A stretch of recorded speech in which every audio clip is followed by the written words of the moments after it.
Mon ami a disparu.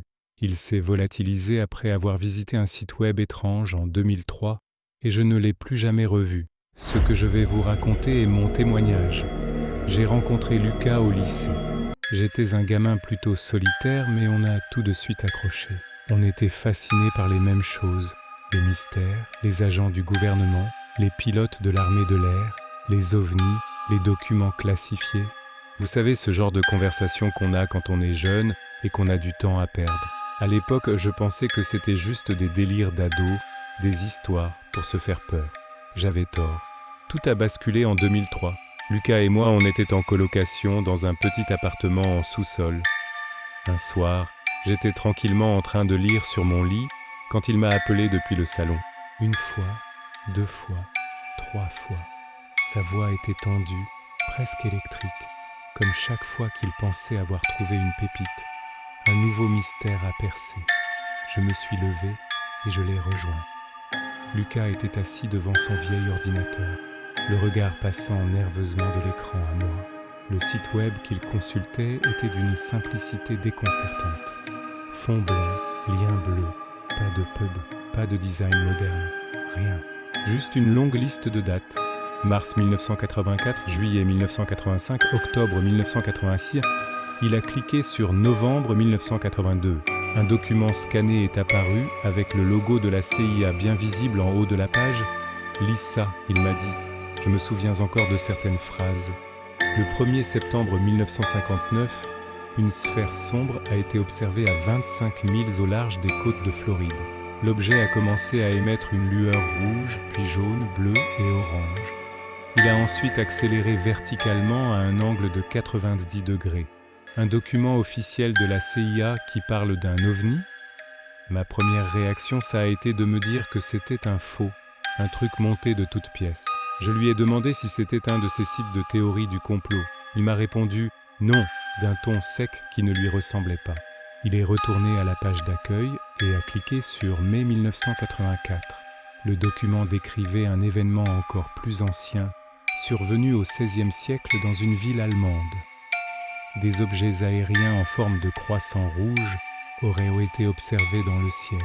Des sphères rouges et bleues seraient ensuite apparues.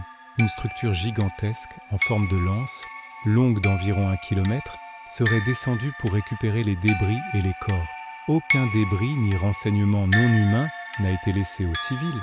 Là, j'ai commencé à me sentir mal à l'aise. Cette précision, ce ton clinique, c'était troublant.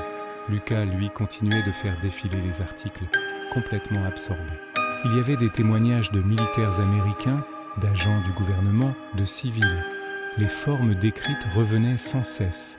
Des orbes, des triangles, des carrés, des objets allongés. Un symbole revenait aussi très souvent, une sorte d'étoile stylisée, traversée par des lignes géométriques. Certains articles parlaient de races non humaines, de conflits, d'accords secrets, de protection. Chaque espèce avait ses propres noms pour la Terre. Et pour elle-même, j'avais l'impression de lire une encyclopédie interdite. Un article daté d'octobre 2000 m'a particulièrement glacé le sang.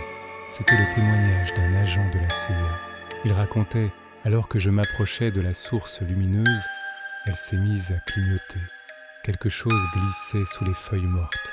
La chose m'a attaqué. Quelque chose de pointu m'a lacéré le dos.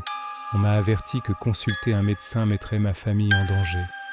À ce stade, j'essayais de me convaincre que ce n'était qu'un site de fiction, une sorte de jeu de rôle en ligne extrêmement bien fait.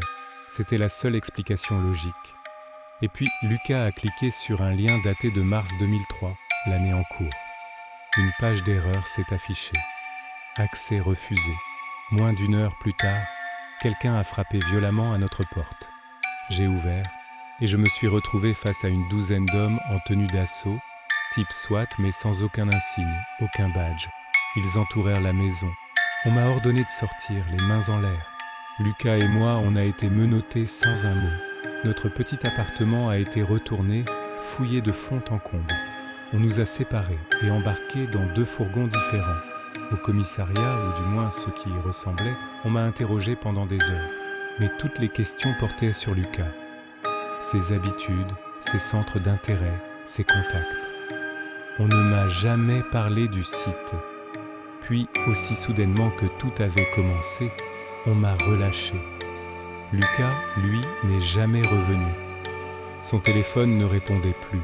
Son adresse e-mail a été désactivée. J'ai appelé ses parents. Tout ce qu'ils ont pu me dire, c'est qu'il faisait l'objet d'une enquête fédérale, sans en connaître la raison.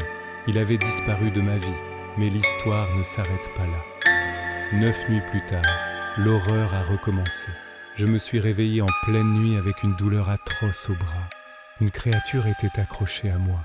C'était petit, sombre, et ses dents tournaient sur elles-mêmes comme un mécanisme d'horlogerie indépendant de sa mâchoire. J'ai hurlé, je me suis débattu et j'ai réussi à m'en libérer. J'ai fui la maison en courant. Dans le jardin, un objet métallique sombre flottait silencieusement au ras du sol. D'un coup, des projecteurs aveuglants se sont allumés tout autour. Des voix ont crié des ordres que je ne comprenais pas. Et pour la deuxième fois, en un peu plus d'une semaine, j'ai été menotté. On m'a dit que ma maison était contaminée et que je ne pouvais plus y retourner. On m'a relogé ailleurs, loin de tout. Depuis ce jour, j'ai passé des années à essayer de retrouver ce site web. En vain. Il a disparu, comme s'il n'avait jamais existé. Je n'ai plus jamais eu la moindre nouvelle de Lucas. Son nom ne figure dans aucun registre de personnes disparues, aucune base de données publique. C'est comme si on l'avait effacé. Aujourd'hui, je n'arrive plus à lever les yeux vers le ciel de la même manière. Avant, je voyais les étoiles, la lune, la beauté de l'univers. Maintenant, quand je regarde en l'air, je ne ressens qu'une peur profonde. La peur de ce qui se cache, peut-être juste au-dessus de nos têtes. Merci de m'avoir écouté. Si cette histoire vous a interpellé, abonnez-vous pour ne pas manquer les prochaines.